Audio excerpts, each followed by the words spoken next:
Hola chicos, buenas tardes con todos. En primer lugar, darles la bienvenida a cada uno de ustedes a esta segunda sesión de ponencias programadas en conmemoración de la Semana Perú contra el Cáncer.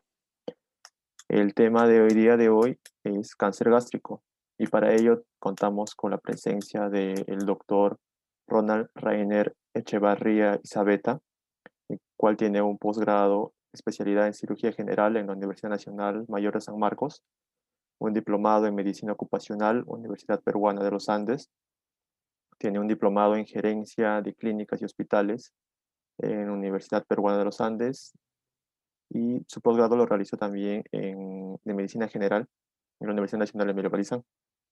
También tiene experiencia profesional en el área de análisis, investigación y capacitación epidemiológica en el Hospital Amazónico, médico asistente de cirugía general en el Hospital Amazónico. Es miembro de la Asociación Nacional de Médicos Residentes del Perú.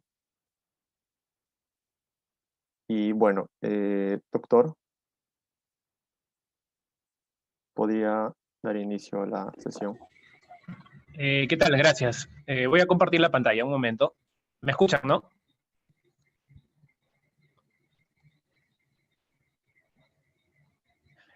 Buenas tardes, ¿me escuchan? Sí, buenas tardes, lo escuchamos. Sí, ¿podrían habilitar la función de compartir pantalla?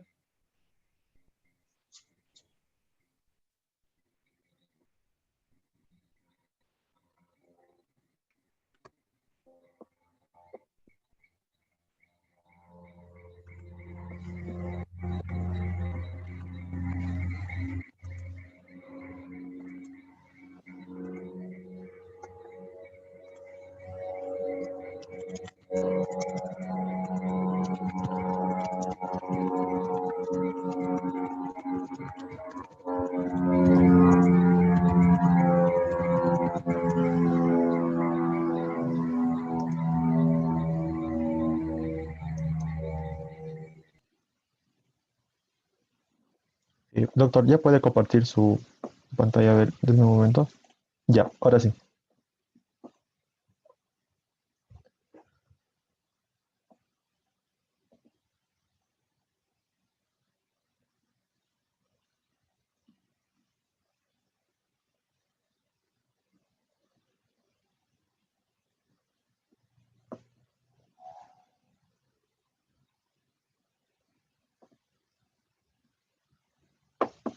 Ya podemos ver las diapositivas, doctor.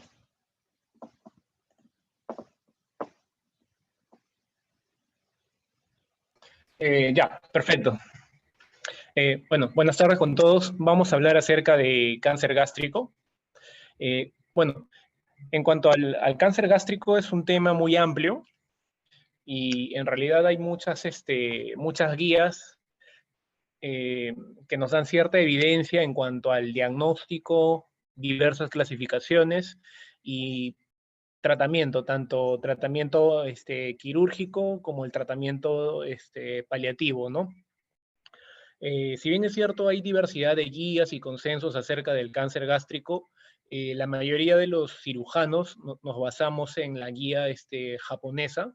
Ya les voy a dejar el enlace y también tengo algunos artículos que se los voy a dejar con uno de sus compañeros para que lo puedan compartir. Ya he tratado de resumir los puntos más importantes que creo que deberían grabarse y que les puede servir más que todo para el internado y para su vida profesional. No quiero llegar a hacerlo muy profundo. Bueno, no tengo conflictos de intereses al realizar esta exposición. Bueno, tenemos que entender, ¿no?, que el cáncer gástrico es uno de los cánceres más frecuentes a nivel mundial. Es la segunda causa de muerte a nivel mundial por esta enfermedad. ¿Y por qué es la segunda causa? Debido a que se hace sintomático en estadios muy avanzados.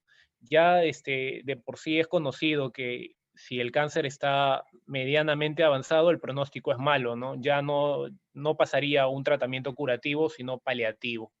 Es por eso que, debido a que cursa de manera asintomática, los pacientes usualmente se diagnostican ya con síntomas tardíos, ¿no? Ya sean obstructivos, sangrados o perforaciones. Y ya el tratamiento que podemos ofrecer es muy poco, ¿no? Para estos pacientes, ¿no? Se encuentra con mayor frecuencia en Japón, Chile, Costa Rica y China, pero también en Perú es un país con alta prevalencia de cáncer gástrico, ¿no? Sobre todo, la diferencia entre los países antes mencionados y el nuestro es que nosotros no contamos con un programa de detección temprana de cáncer gástrico. Es por eso que también nuestros datos de incidencia y prevalencia tienen un subregistro muy grande. Es muy frecuente en varones y sobre todo en los que son mayores de 50 años. También tiene mucho que ver la obesidad.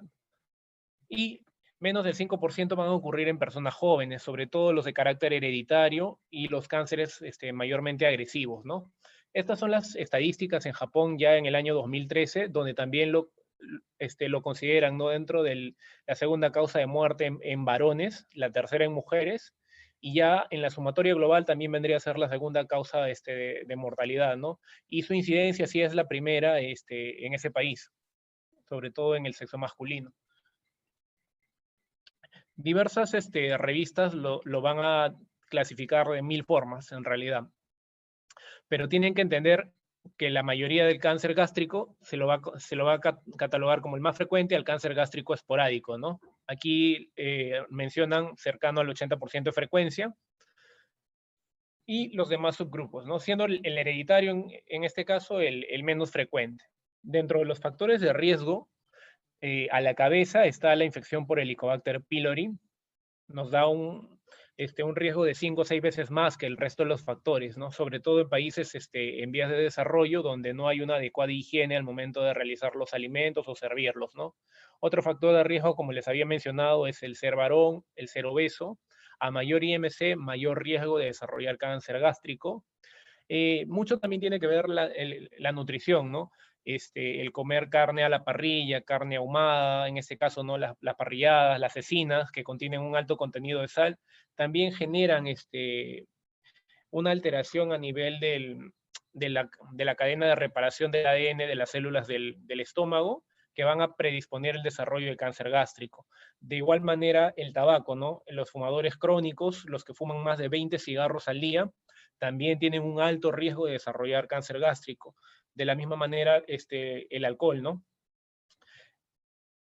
Tenemos que tener en cuenta que hay factores protectores. Uno es el alto consumo de frutas y vegetales, ¿no?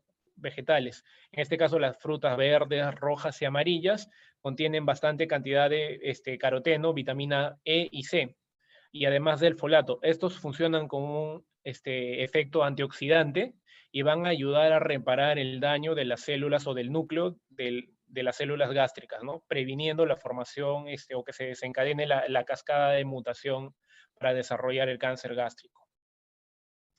Por lo tanto, se recomienda, ¿no? Seguir una dieta saludable, realizarse endoscopias periódicas para la erradicación del Helicobacter pylori. Ahora, sobre todo, si bien es cierto, la presencia del Helicobacter es una causa o un factor de riesgo para desarrollar cáncer gástrico, solo una pequeña población de estos, menores al 15%, van a desarrollar úlceras gástricas por Helicobacter pylori. El resto va a ser un portador asintomático. Ahora, tengamos en cuenta que de ese 15%, menos del 3% va a desarrollar cáncer gástrico, ¿correcto? Ahora, hay una asociación también entre la presencia de cáncer gástrico y la infección por Helicobacter pylori en menores de 40 años. Estos tienden a desarrollar un cáncer de tipo intestinal y también difuso, ¿no? Por lo tanto, se recomienda, ¿no? El tratamiento con inhibidores de bomba de protones, amoxicilina y claritromicina o metronidazol.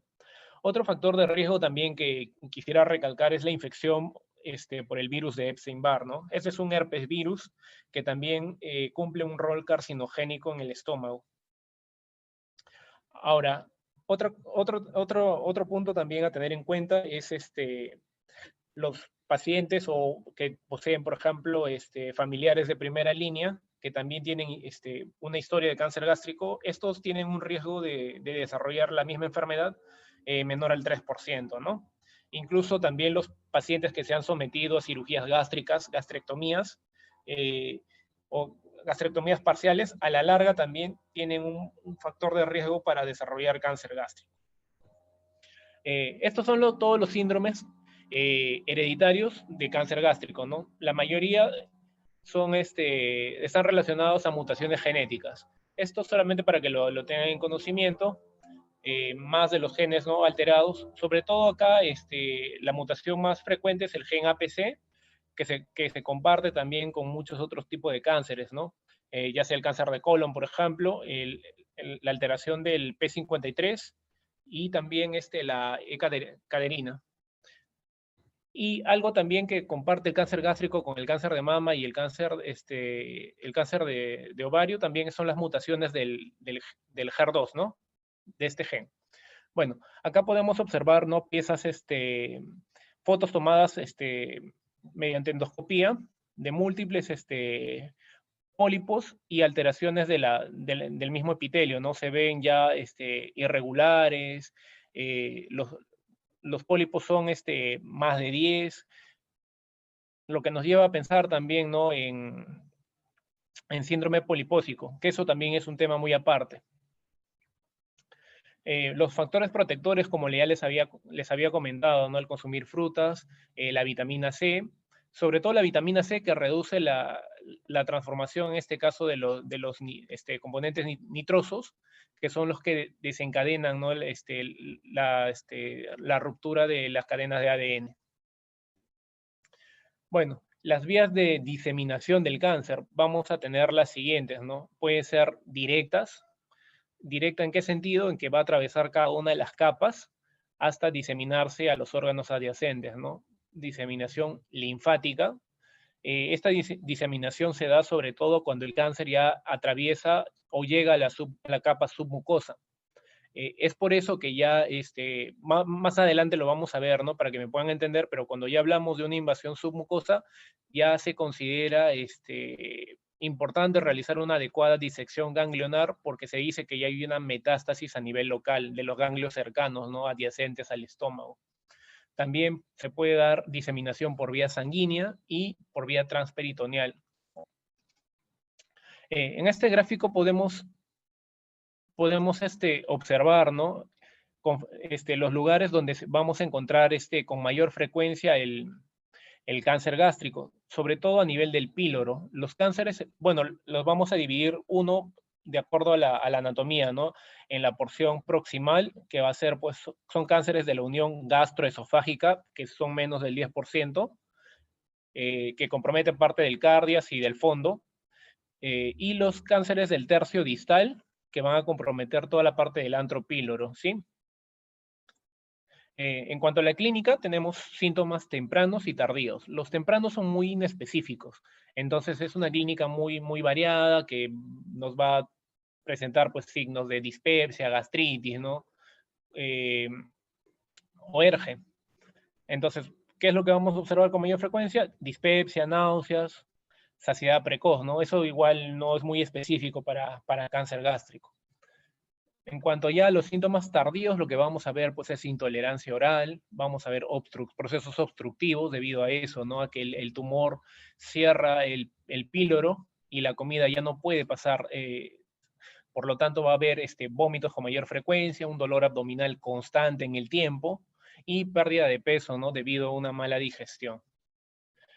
Otros signos ya más avanzados es, pues, encontrar, ¿no? Adenopatías, ganglios a nivel supraclavicular, el periumbilical, incluso axilar izquierdo. Cada uno de estos tiene un nombre propio, ¿no?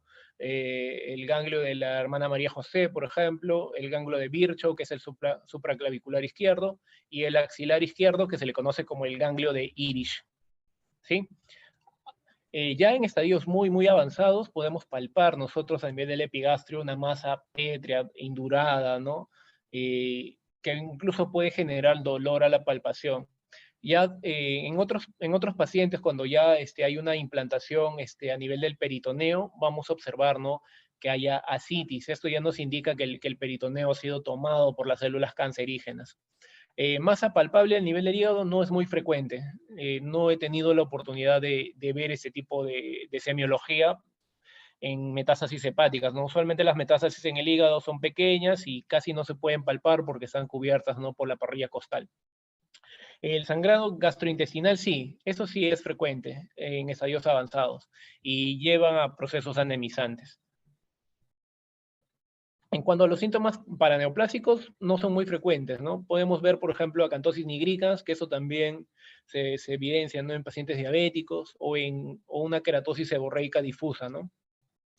Y ya en la queratosis está asociada incluso a estadios ya muy avanzados del cáncer gástrico. Como les decía, acá es muy importante identificar, ¿no?, los grupos ganglionares que están alrededor del estómago. Hay una clasificación de grupos ganglionares que nos sirven a nosotros al momento de operar y tener una adecuada resección de los mismos, ¿no?, que son más de 16 grupos que tenemos en cuenta. Pero en esta gráfica lo que quiero que vean es, ¿no?, la disposición de los grupos, tanto en la curvatura menor como en la curvatura mayor, y las flechas que están en coloración, en color negro, perdón, pueden indicar más o menos, de acuerdo a la distribución de la zona anatómica del estómago, a qué cadena ganglionar puede derivar, ¿no?, una célula maligna. Y eso es muy importante, por ejemplo, tener en cuenta al momento de tener una decisión quirúrgica, ¿no? Dependiendo de la ubicación de donde esté el cáncer, ya poder decir, vamos a realizar una gastrectomía parcial o una gastrectomía total, ¿no? En cuanto al diagnóstico, bueno, en el diagnóstico, el gold estándar es realizar la biopsia por medio de la endoscopía.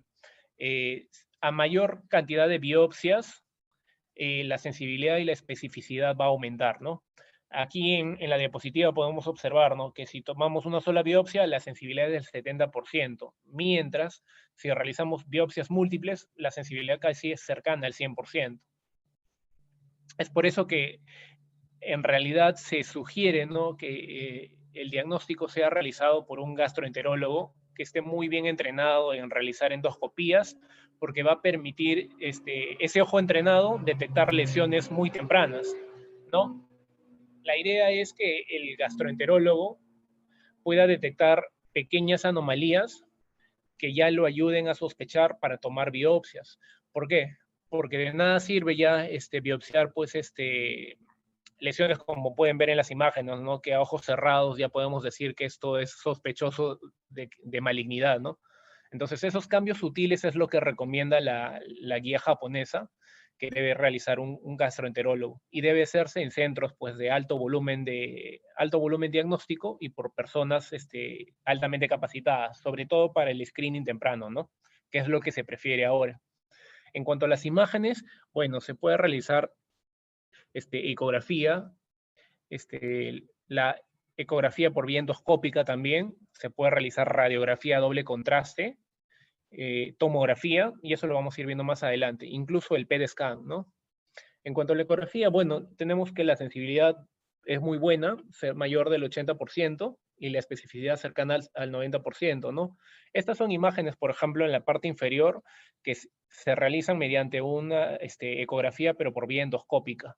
Entonces, los cortes son más que todo circulares y permiten ver todas las capas histológicas del estómago, ¿no?, de la más cercana a la mucosa, terminando en la serosa. La tomografía, bueno, nos permite realizar un estadiaje temprano y detectar anomalías a nivel de la pared. Puede detectar pólipos, puede detectar engrosamiento o irregularidad de la pared, pero esta tomografía se debe realizar pues con el estómago repleto de líquido o lleno de líquido, perdón, y eso se le conoce como un hidroestómago. Esto puede realizarse con un contraste vía oral o simplemente también llenando el estómago de líquido. ¿Para qué necesitamos que esté lleno de líquido? Como ustedes saben, el estómago, toda la mucosa presenta repliegues dentro. Entonces, cuando está vacuo, los repliegues se hacen más pronunciados y esto puede confundir o llevar a pensar que hay una lesión, ¿no? Pero cuando ya está repleto, los pliegues se alisan, entonces aumenta la sensibilidad, en este caso, de la prueba, ¿no? También podemos tener ya la tecnología de mano, las reconstrucciones en tercera dimensión. Esto sobre todo para identificar, ¿no? Metástasis a distancia, por ejemplo, los grupos ganglionares, ¿no? Que se encuentran alrededor del estómago y nos permite, sobre todo, ya mediante contrastes y tinciones de fluorescencia y esas cosas, planificar mejor una resección curativa en los pacientes. En cuanto a los marcadores serológicos, estos sí hay que resaltar, ¿no? Que son de muy baja sensibilidad.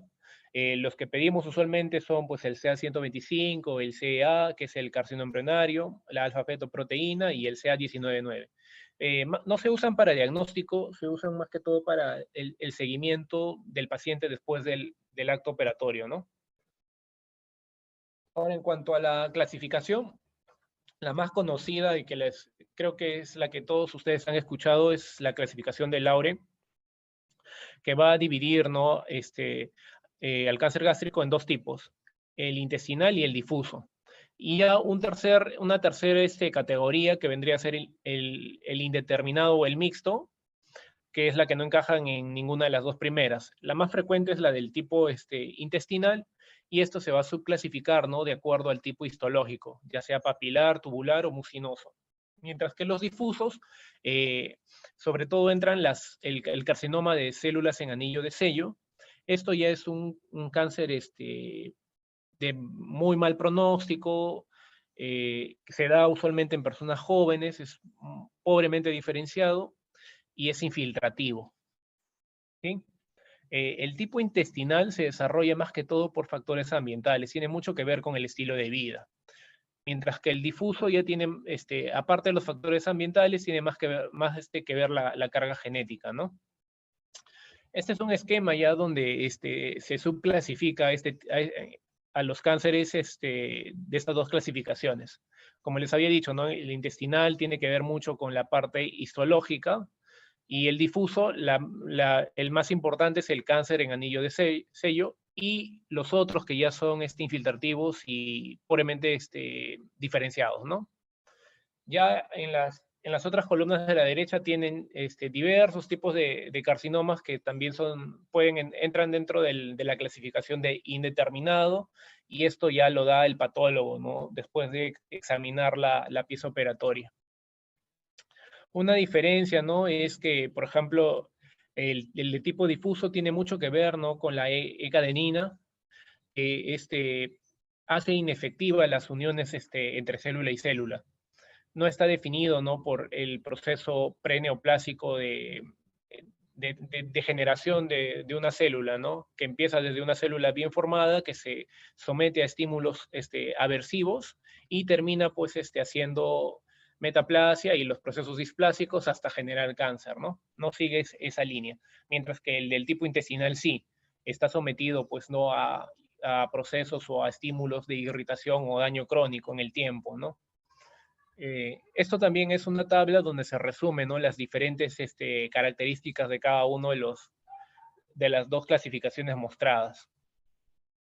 La segunda clasificación también que se usa es la clasificación planteada por la Organización Mundial de la Salud, que es una clasificación más que todo patológica, ¿no? Y está resumida en esta tabla. Esta también se la voy a dejar para que ustedes lo puedan revisar. Mientras que otro tipo de clasificación ya viene mucho que ver con la parte histopatológica, ¿no? El adenocarcinoma vendría a ser el más frecuente, como les había dicho, de causa esporádica, y hay que ver también, ¿no? Otros tipos de clasificaciones, por ejemplo, el cáncer gástrico del muñón, que son de los posoperados, que tienen un riesgo de más de 15 veces de desarrollar malignidad. Y esto también es muy frecuente que estos pacientes vengan asociados con infecciones de Epstein-Barr, ¿no? En hacer más un daño a nivel del gen del PEN53 para la reparación del ADN. Ahora, los cánceres gástricos de inicio temprano, que se dan en menores de 45 años, tienen una alta carga genética y es más frecuente en mujeres. Los tumores carcinoides son muy raros. En cuanto a lo del anillo de sello, ya les había dicho, ¿no? Es un cáncer de rápido crecimiento, infiltrativo, pobremente diferenciado. Se le denomina así por la forma, ¿no? A nivel del corte patológico, que tiene una forma de anillo. La mayoría del núcleo está pues, comprimido por el citoplasma, que el citoplasma tiene gran carga de mucina en su interior. Esa es la diferencia frente a otros tipos. Ahora, esta clasificación es la que nosotros utilizamos más en la parte de cirugía, y tiene mucho que ver sobre todo para el manejo médico y el manejo quirúrgico. Entonces lo vamos a catalogar como cáncer de inicio temprano y cáncer tardío o avanzado. El cáncer de inicio temprano tiene una subclasificación y está limitado sobre todo, ¿no?, al avance en profundidad de las células neoplásicas. Va a comprometer la mucosa y la submucosa. Estos cánceres tienen un muy buen pronóstico y se dice que son curativos. O sea, lo ideal es que nosotros lleguemos a diagnosticar a los pacientes en este punto de corte, ¿no? Cuando el cáncer esté solamente en la mucosa o en la submucosa. La tasa de curación es cercana al 98% en estos pacientes, ¿sí?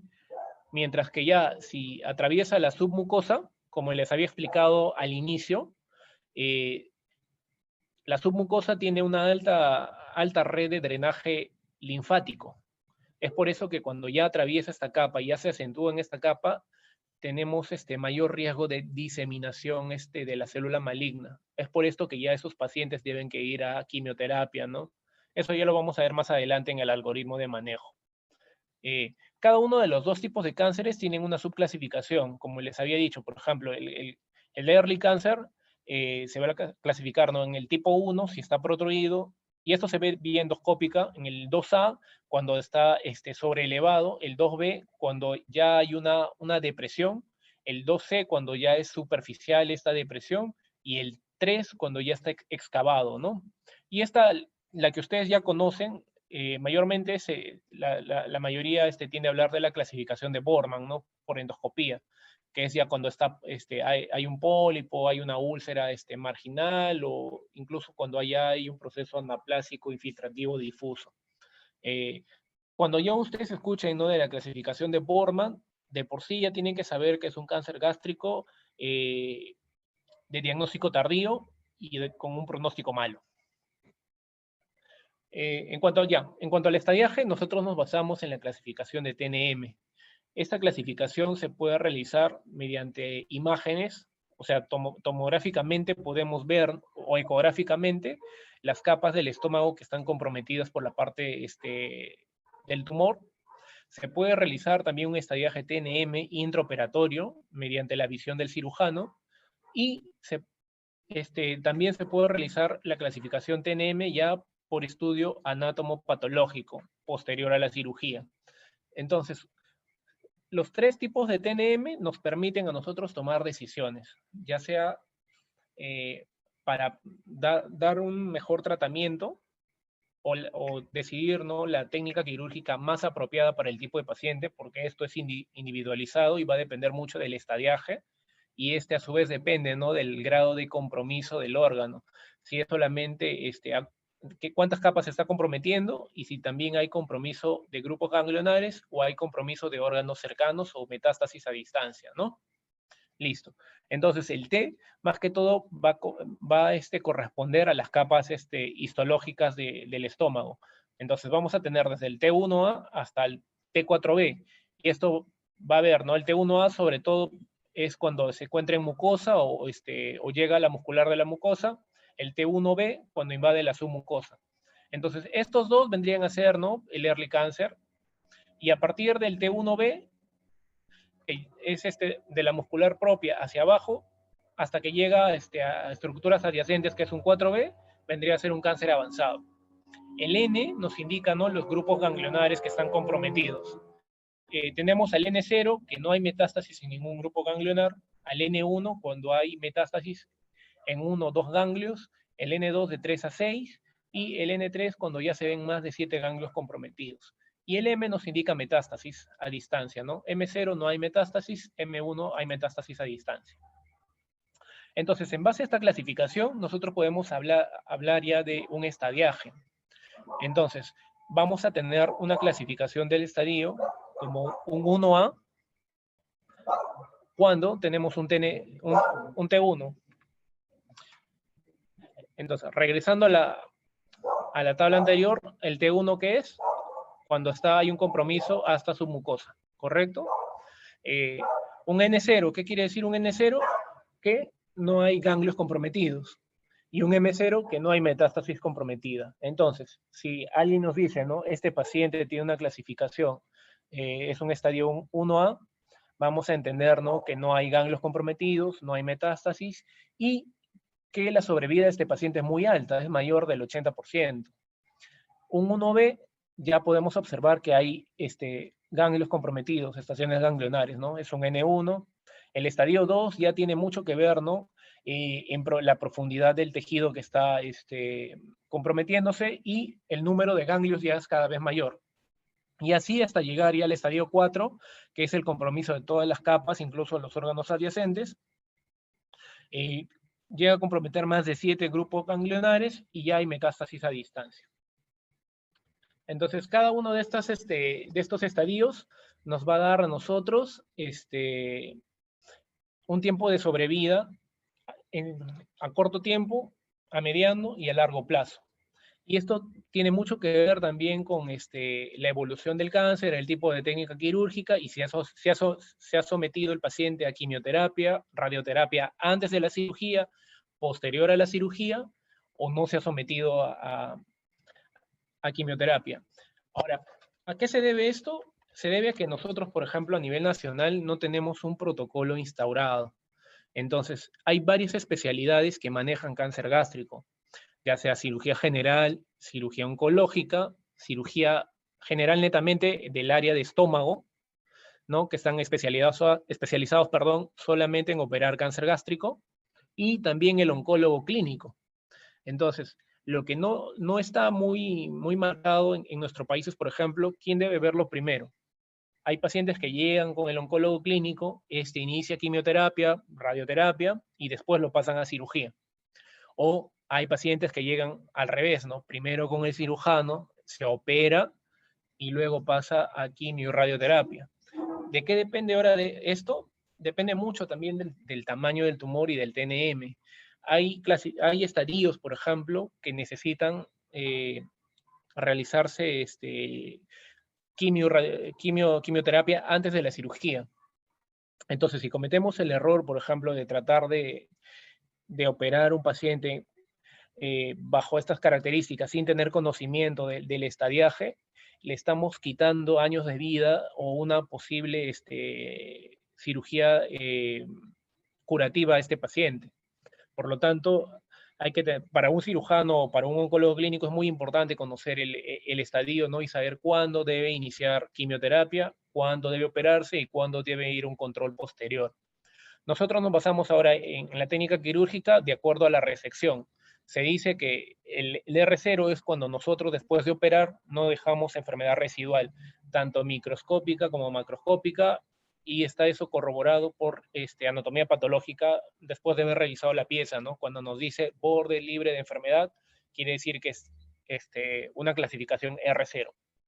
R1 es cuando el anatomopatólogo nos dice que hay células malignas en el borde de la pieza operatoria. Entonces quiere decir que nuestro margen de seguridad al momento de quitar la pieza operatoria no fue el adecuado, y estamos dejando, ¿no? Células malignas al nivel de la cirugía, ¿no? En el borde, en el límite de lo que salió la pieza operatoria. Por lo tanto, este paciente debe ser sometido a quimio-radioterapia. Y ya un R2, sobre todo, ya es en estadios avanzados, ¿no? Cuando ya hacemos una cirugía paliativa y el cirujano se da cuenta que está dejando tumor durante la cirugía. Nuevamente, para recalcarles, no olvidar la distribución de los ganglios y la diseminación, ¿no? del flujo linfático. Ya, esto es a manera de resumen, para que más o menos puedan entender. Cuando se realiza una gastrectomía subtotal o total, esta va acompañada, de acuerdo al estadio, con una resección ganglionar, y la dividimos como D1 extendida, D2 extendida y una D3. El gol estándar es realizar una gastrectomía más una disección o una resección ganglionar de nivel D2. Entonces, en esta tabla, por ejemplo, podemos ver, ¿no? Si hay una gastrectomía distal, que es la la cual consiste, ¿no?, en retirar el tercio distal del estómago hasta todo lo que es la parte antropíloro, y los ganglios, por ejemplo, de la estación D1, que vendrían a ser los grupos ganglionares del 1 al número 7. Llamamos gastrectomía distal del estómago con una resección ganglionar D1 extendida cuando agarramos los 7 primeros grupos más el grupo 8 y grupo 9. Y decimos que es una gastrectomía de resección distal con resección ganglionar D2 cuando incluyen todos estos grupos D1, el D1 extendido, más los grupos 11 y 12. ¿Correcto? Y asimismo también para la gastrectomía total. Esto es más que todo ya una gráfica donde se propone, ¿no?, el tipo de resección de acuerdo al estadiaje y de acuerdo a la profundidad de invasión del cáncer. Lo más importante aquí de toda esta gráfica es que ustedes sepan que un diagnóstico de un T1A no debe someterse a una cirugía, mayor. Esta cirugía, por así decirlo, se realiza mediante un procedimiento endoscópico, y la resección se realiza por endoscopía, ¿no? Ya sea de la submucosa o de la mucosa. Y para eso también hay una clasificación muy aparte del tipo de lesión, de cómo se debe realizar la resección de la mucosa y submucosa, etc. A partir del T1B ya es cirugía mayor, la cual consiste en realizar la gastrectomía. En un 1B, por ejemplo, hay que hacer una gastrectomía más la resección del grupo ganglionar de 1. Pero cuando no tenemos ganglios comprometidos, si tenemos más de 3 a 7 ganglios comprometidos, ya pasaríamos a realizar una resección ganglionar del tipo D2. Ahora, si tenemos, por ejemplo, una clasificación de un T4A y es un paciente asintomático, algunos ya no recomiendan realizar cirugías.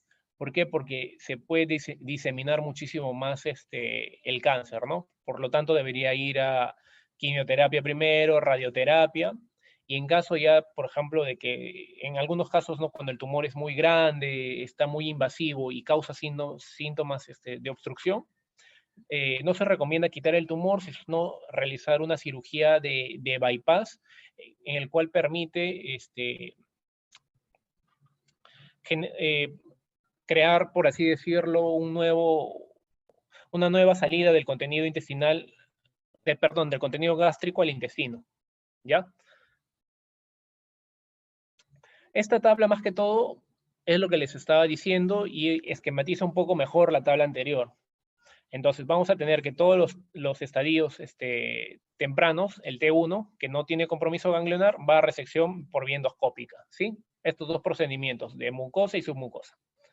Y ya todos los que sean mayores a la estación T2 y que tengan compromisos ganglionares del 1 al 3, hay que clasificarlos si estos son potencialmente resecables o si son potencialmente irresecables. Entonces, en los potencialmente irresecables es lo que les digo, ¿no? Va a tratamiento paliativo y dependiendo del caso, se le puede ofrecer una gastrectomía o una cirugía paliativa también, ¿no?, que es la del bypassear. Lo más importante del cáncer gástrico, y va a depender mucho también de lo que sospechemos, es la localización de Y en base a esas características, nosotros tomamos márgenes de seguridad. Por ejemplo, acá es solamente una de las tantas guías que nosotros tenemos, en el cual, ¿no?, si estamos sospechando de un tipo intestinal, tomar como un margen de resección de 5 centímetros, y si es un difuso, tomar un margen de resección de 8 centímetros.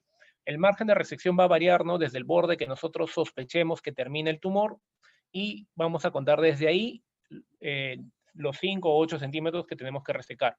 Es por eso que se hacen, ¿no?, gastrectomías subtotales,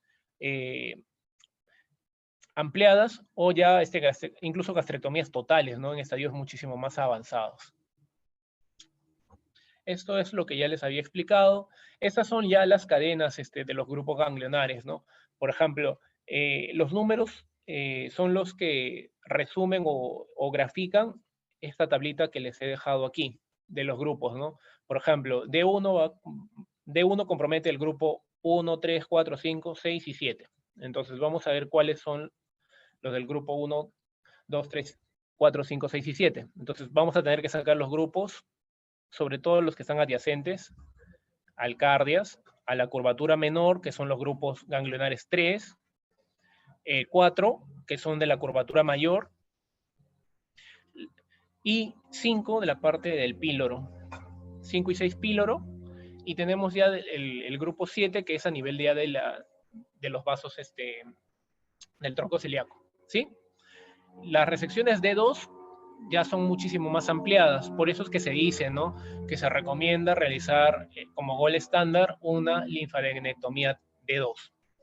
Y ya para llevarse como conclusión, ¿no?, lo que deben saber es que el cáncer gástrico es una enfermedad muy prevenible, tiene mucho que ver con los estilos de vida, sobre todo que tengamos una cultura de prevención, ¿no?, que ya las personas mayores de 45 años deberían realizarse endoscopías, y sobre todo si ya tenemos, por ejemplo, familiares que hayan tenido antecedente de tener cáncer gástrico, realizarnos endoscopías por lo menos cada 2 años, ¿no?, para prevenir, tomar biopsias, en caso de que tengamos, ¿no?, Helicobacter pylori, tener tratamiento también de erradicador de y lo que se quiere, sobre todo con la prevención y los cambios de estilo de vida, es que nosotros detectemos el cáncer tempranamente, porque la tasa de éxito es cercana al 99%, como les había dicho, ¿no?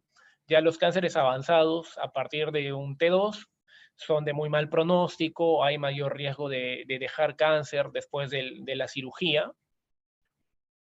Incluso a pesar de la sobrevida a los 5 años no es muy elevada, ¿no? Por eso es que el gol estándar es una gastrectomía con una resección de 2. Esta es la guía que les recomiendo revisar, en la cual se resume todos los puntos de vista, ¿no?, ya mencionados, tanto los factores de riesgo, la clasificación que deberíamos conocer, los grupos ganglionares y la disección de los mismos de acuerdo a la clasificación de TNM. Bueno, chicos, eso es todo. Si tienen alguna duda o pregunta, me la hacen llegar por el chat.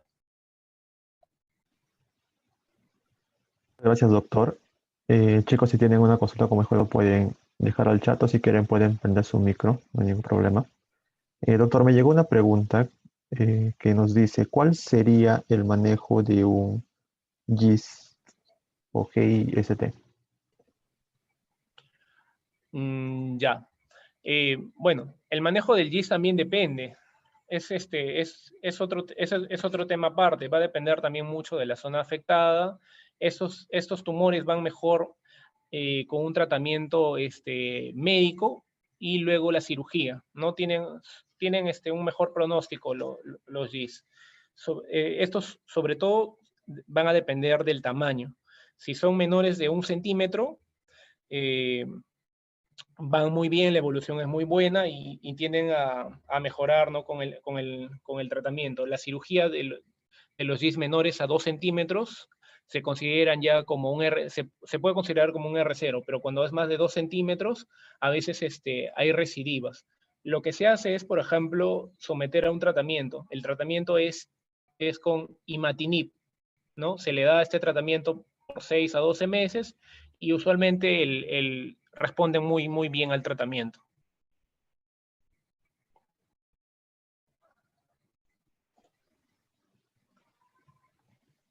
Perfecto, doctor. Hay una pregunta en el chat que dice, ¿las úlceras gástricas acrecientan el cáncer gástrico?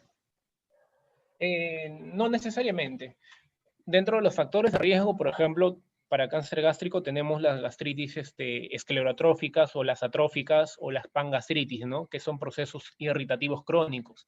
Ahora, si bien es cierto, nosotros podemos tener úlceras gástricas, no todas las úlceras desarrollan cáncer en su interior, pero las úlceras que son que no son tratadas, que son crónicas en el tiempo, y a pesar de, por ejemplo, una persona de saber que tiene una úlcera, sigue consumiendo o no hace, por ejemplo, perdón, tiene, por ejemplo, una coinfección por virus de Epstein-Barr, tiene una infección por Helicobacter pylori, no sigue el tratamiento erradicador del Helicobacter, y la úlcera no cicatriza adecuadamente y siguen los factores aversivos, esta úlcera sí desarrolla cáncer gástrico.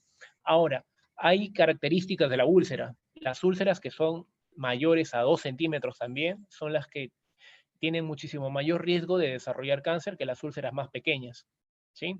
Eso también es importante a tener en cuenta. Bueno, en cuanto a los inhibidores de bomba de protones que aumenten el riesgo de cáncer gástrico en sí, no. Sí hay algunos estudios que han tocado ese tema, ¿no? Pero no hay nada concluyente. Vendría a ser solamente la suma de factores, en realidad, más que el uso de inhibidores de bomba de protones, ¿no?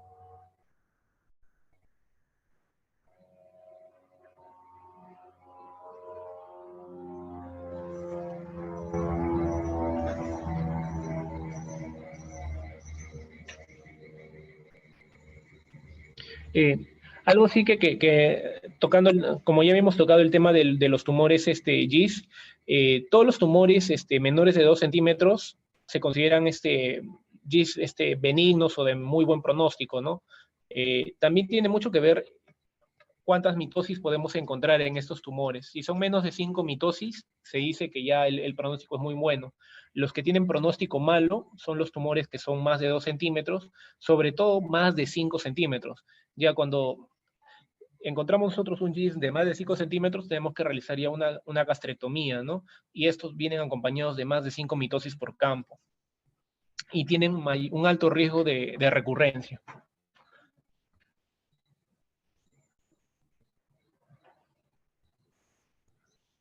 Ah, ya. En cuanto a los AINES, sí también funcionan como un factor protector. El mecanismo tiene mucho que ver con la parte de la disminución del estado inflamatorio, ¿no? De la célula, pero habría que tener en cuenta, por ejemplo, lo siguiente, ¿no? ¿Qué tipo de AINES está consumiendo esa persona? ¿Por qué? Porque los AINES, así como los corticoides, también me aumentan el riesgo de desarrollar, ¿no?, úlceras pépticas, ya sea a nivel del duodeno o a nivel del mismo estómago, ¿no? Entonces, no podríamos nosotros recetar un poco como a los AINES en este caso como un factor protector. Pero sí, en pequeñas dosis, sí, pues hay estudios que han demostrado que disminuyen, ¿no? Al inhibir las prostaglandinas y una serie de mecanismos, la frecuencia del desarrollo de células malignas. Pero esto más que todo van por otro tipo de desarrollo de cáncer y tiene mucho que ver con la hiperacidez, ¿no?, del estómago. Por ejemplo, en el caso del síndrome de Zollinger-Ellison. Ah, la siguiente pregunta. ¿Todos los pólipos se deben extraer? Sí, de preferencia tiene mucho que ver también con los tamaños, ¿no? Y esto ya más es un tema que manejan los gastroenterólogos. Pero en teoría, todos los pólipos deben biopsiarse y deben hacerse seguimiento en el tiempo. Tiene mucho que ver, ¿no?, el tipo de pólipos. Si estamos hablando de pólipos pedunculados, los sésiles o los que son los planos, ¿no? Ahora, ¿cuál tiene más riesgo o cuál es el más benigno en este caso? Vendría a ser el pedunculado, el que tiene menos riesgo en este caso, de que si desarrolle cáncer, tiene, ¿cómo me explico? A ver, si se imaginan, no sé si ven mi pantalla, a ver, un momento, acá voy a poner el dibujo para que me puedan entender.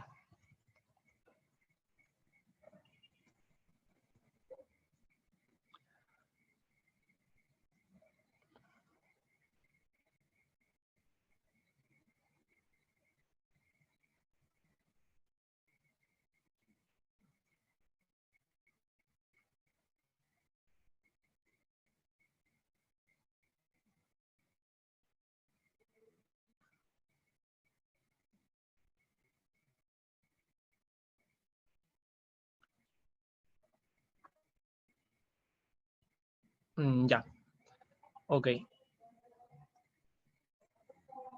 Ya, aquí por ejemplo vemos un pólipo, ¿sí? Supongamos que el cáncer o las células neoplásicas, no sé si ven mi puntero, a ver un momento, vamos a ver si puedo, puntero láser, ya. Eh, Supongamos que la célula neoplásica esté a este nivel, ¿sí?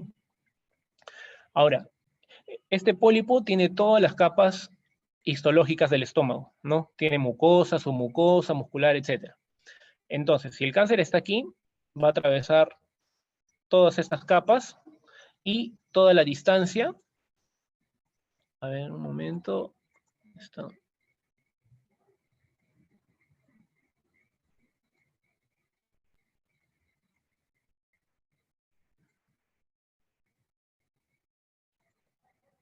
Ya. Entonces, va a tener que atravesar toda esta distancia para llegar a la submucosa del estómago. Entonces, es muchísimo más benigno que si hay un cáncer acá profundo, mientras no llegue al cuello, no invade el cuello, se puede resecar fácilmente vía endoscópica. Entonces vendría a ser de mejor pronóstico encontrar ese tipo de pólipos que son, que son pedunculados, que son largos, ¿no? ¿Por qué? Porque al momento de extraerlos nos resulta muchísimo más beneficioso para el paciente, en este caso, de que el cáncer, a pesar de que haya atravesado las demás capas, no haya comprometido el resto, el resto del área del estómago, ¿no? Por eso es que se dice que se recomienda incluso realizar este tipo de procedimientos por vía endoscópica. Y contestando a la pregunta, ¿todos los pólipos se deben extraer? No necesariamente. Por ejemplo, si hay más de 50 pólipos, esos no se van a extraer por medio de biopsia, no por vía endoscópica. Sí se van a biopsiar algunos, pero lo que se tendría que hacer en este caso es ya una resección de estómago, ¿no? Y usualmente si hay más de 5 a 10 pólipos, ya estaríamos sospechando, por ejemplo, de síndromes polipósicos, ¿no? Tendríamos que revisar el colon y el intestino delgado, ¿no? Estos ya van más a cargas hereditarias que a cáncer esporádico gástrico, ¿no? No sé si me dejé entender.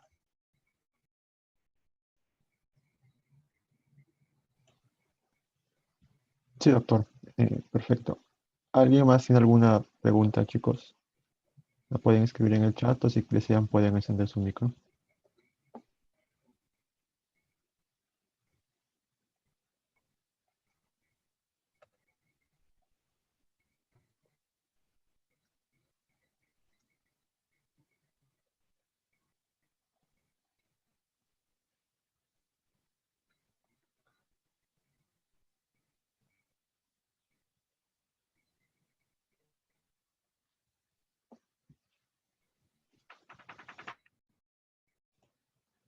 Hay una pregunta, doctor, que nos dice, ¿cuál es el tipo de cáncer más frecuente? Ya, el tipo de cáncer más frecuente es el cáncer esporádico. Está reportado, ¿no? Que supera el 80% y son los que se encuentran a nivel del tercio distal, ¿no? En el antro píloro. Pero también les sigue en frecuencia en ubicación los cánceres que se encuentran a nivel de la curvatura menor del estómago. Lo que sí hay que ver también es el cáncer del tercio proximal del estómago, que son los cánceres de la unión esófago-gástrica, ¿no? Y esto también es otro tema aparte que habría que revisar. ¿Por qué? Porque el manejo es muy diferente y tiene mucho que ver también con el diagnóstico de cáncer de esófago del tercio distal. Entonces, esto es un tema también que hace unos años estaba en controversia, ¿no? Si está a tantos centímetros de la unión esófago-gástrica, ¿se maneja como un cáncer gástrico o se maneja como un cáncer esofágico? Y de repente eso lo podemos conversar ya en otra exposición, ¿no? Perfecto, doctor, En muchas cuanto, gracias. sí, en cuanto en cuanto a las drogas, en este caso antineoplásicas, hay también diversos esquemas de tratamiento, ¿no? Eh, lo que más se utiliza es el esquema FLOT y las drogas que están en investigación en este caso es el uso, ¿no? Del pertolizumab, doxirubicina, parte de los quimioterápicos, ¿no? Del pembrolizumab, perdón. El pembrolizumab es una droga muy buena que está dando muy buenos resultados para el manejo de quimioterapia en cáncer gástrico.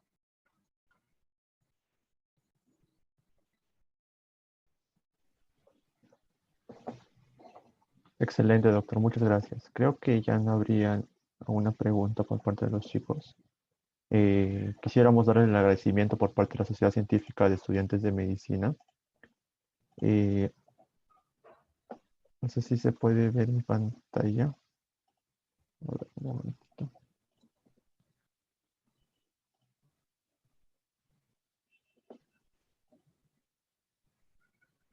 Ya, ahora sí. De parte de la Sociedad Científica de Estudiantes de Medicina, doctor, quisiéramos darles el reconocimiento por habernos brindado esta excelente ponencia. Muchísimas gracias. Muchas gracias más bien a ustedes por la invitación. Aquí les quiero enseñar, tengo un artículo para ustedes. Un momento. Más bien, ¿cómo haría para enviarles los artículos? Tengo un review donde está toda la parte justo de lo que me estaban preguntando del desarrollo de la enfermedad, la parte fisiopatológica y la guía japonesa, que es la última que estamos usando nosotros, que sería bueno también que ustedes la tengan, ¿no? A ver, no sé si puedo compartir mi pantalla. Ya. Ya, esta es la guía japonesa que les voy a pasar. Aquí este resumen en realidad es muchísimo más profundo de lo que yo les he mencionado, ¿no? Como pueden ver, por ejemplo, este es el algoritmo diagnóstico y ya tiene mucho que ver con el estadiaje, ¿no? Y el tipo de tumor, ese, si es de carácter curativo, si es de carácter paliativo, y te dice cuándo va quimioterapia, cuándo va radioterapia, cuándo es adyuvante, cuándo es neoadyuvante, etcétera, ¿no? Sería bueno que lo lean. Habla mucho sobre, por ejemplo, la decisión quirúrgica, el tipo de cirugía, por ejemplo, nos habla, ¿no?, de gastrectomía total, distal, gastrectomía de preservación del píloro, etcétera. Que eso ya no he querido tocarlo para no marearlos, pero el que esté interesado, por ejemplo, pueda leerlo y pueda entender un poco más, ¿no?, de esta enfermedad. Excelente, doctor. Muchas gracias. Nos lo puede hacer llegar con Arturo y ya él nos comparte a todos nosotros. Ah, ya, perfecto. Listo, ya yo se lo envío a él entonces. Excelente, doctor. Muchas gracias. Con él también le vamos a hacer llegar el reconocimiento que le hemos otorgado. Ya, correcto, chicos. Más bien, muchas gracias a ustedes por la invitación. Les deseo todo lo mejor y cualquier cosa, me pueden escribir por Facebook y te dejo mi correo también si necesitan algún tipo de información, también se las puedo hacer llegar, ¿ya? Está Te lo bien, voy a doctor. mandar ahorita por mensaje. Espérate.